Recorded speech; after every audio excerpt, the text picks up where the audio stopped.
இந்தியாவின் 13வது குடியரசுத் தலைவராக பதவி வகித்த பிரணாப் முகர்ஜி அவர்கள் 2017ஆம் ஆண்டு வரை அந்த பொறுப்பில் இருந்தார்.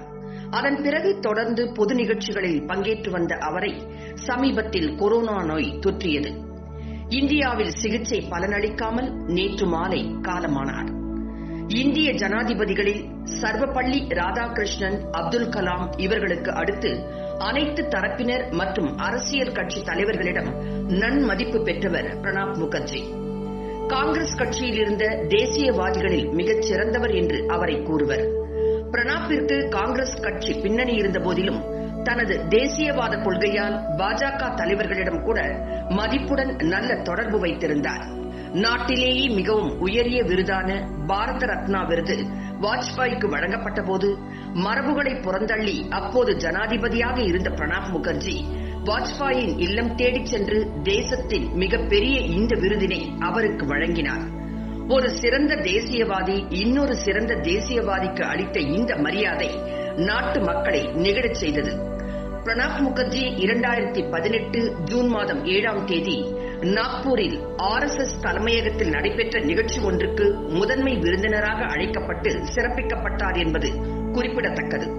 அப்போது பிரணாப்பின் தேச பக்தியை தலைவர்கள் புகழ்ந்தனர். சிறந்த தேசிய பண்புகளால் 2019ஆம் ஆண்டு பாஜக ஆட்சி காலத்தில் அவருக்கு பாரத ரத்னா விருது வழங்கப்பட்டது.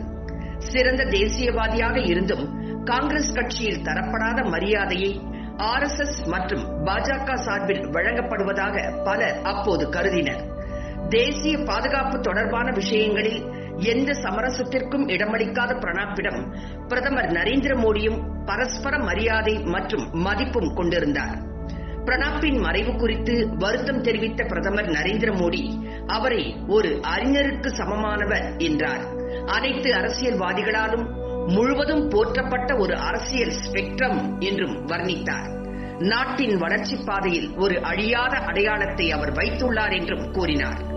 மேன்மைக்கு இலக்கணமான திகழ்ந்த பிரணாப் முகர்ஜி மேற்கு வங்க மாநிலத்தில் உள்ள பிர்பம் மாவட்டத்தில் உள்ள மிராட்டி கிராமத்தில் 1935ஆம் ஆண்டு டிசம்பர் மாதம் 11ஆம் தேதி பிறந்தார்.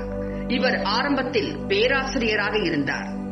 1963ஆம் ஆண்டில் மேற்கு வங்காளத்தின் பராகனஸில் உள்ள வித்யாநகர் கல்லூரியில் மாணவர்களுக்கு அரசியல் பாடம் கற்பித்தார். அவர் உள்ளூர் வங்காள செய்தித்தாளை டெஷதக் என்ற செய்தித்தாளில் பத்திரிகையாளராகவும் பணியாற்றினார். 1969ஆம் ஆண்டில் அரசியலில் அடியெடுத்து வைத்தார். அப்போதைய பிரதமர் இந்திரா காந்தி அவரை மாநிலங்களவையில் உறுப்பினராக வழிகாட்டினார். 20 ஆண்டுகளுக்கும் மேலாக மத்திய அமைச்சராக இருந்த அவர் நிதி, வெளியுறவுத்துறை, பாதுகாப்பு மற்றும் வர்த்தகத்துறை அமைச்சராக இருந்துள்ளார்.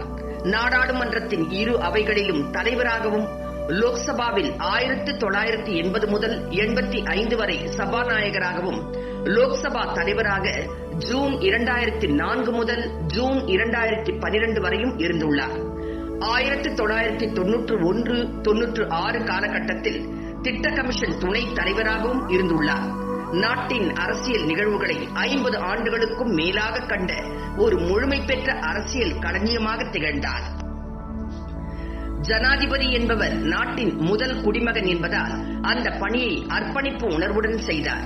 முகர்ஜி இந்தியாவின் பல்துறை திறன்மிக்க மந்திரி என்று அழைக்கப்படுகிறார். பாதுகாப்பு, வர்த்தகம், வெளியுறவு மற்றும் நிதி ஆகிய 4 முக்கிய அமைச்சகங்களை கையாண்ட ஒரே அமைச்சர் அவர். 1984ஆம் ஆண்டில் யுரோமணி பத்திரிகையால் முகர்ஜி உலகின் சிறந்த நிதி அமைச்சராக தேர்ந்தெடுக்கப்பட்டார். 7 முறை பட்ஜெட் தாக்கல் செய்த ஒரே நிதி அமைச்சர் பிரணாப் முகர்ஜி தான். இந்திரா காந்தியின் மறைவுக்கு பிறகு காங்கிரஸில் இருந்து விலகி ராஷ்டிரிய சமாஜ்வாடி என்ற கட்சியை தொடங்கினார். தாராளமயமாக்கலுக்கு முந்தைய மற்றும் அதற்கு பிந்தைய காலத்தில் நிதியமைச்சர் பதவியில் பணியாற்றிய ஒரே நிதியமைச்சர் பிரணாப் முகர்ஜி ஆவார். இந்தியாவின் 13வது ஜனாதிபதியாக நியமிக்கப்பட்ட பின்னர் அப்சல் குரு, அஜ்மல் கசாப் உள்ளிட்ட 7 பேரின் கருணை மனுக்களை நிராகரித்தார்.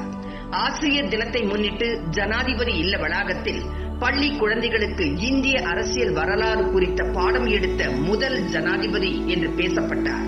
இந்நிலையில் பிரணாப் முகர்ஜியின் மரணத்தை அடுத்து 31/8/2020 முதல் 6/9/2020 வரை இந்தியா முழுவதும் 7 நாட்களுக்கு துக்கம் அனுஷ்டிக்கப்படும் என்றும், நாடு முழுவதும் அரசு கட்டிடங்களில் தேசிய மூவர்ண கொடி அரைக்கம்பத்தில் பறக்கவிடப்படும் என்றும் அறிவிக்கப்பட்டுள்ளது.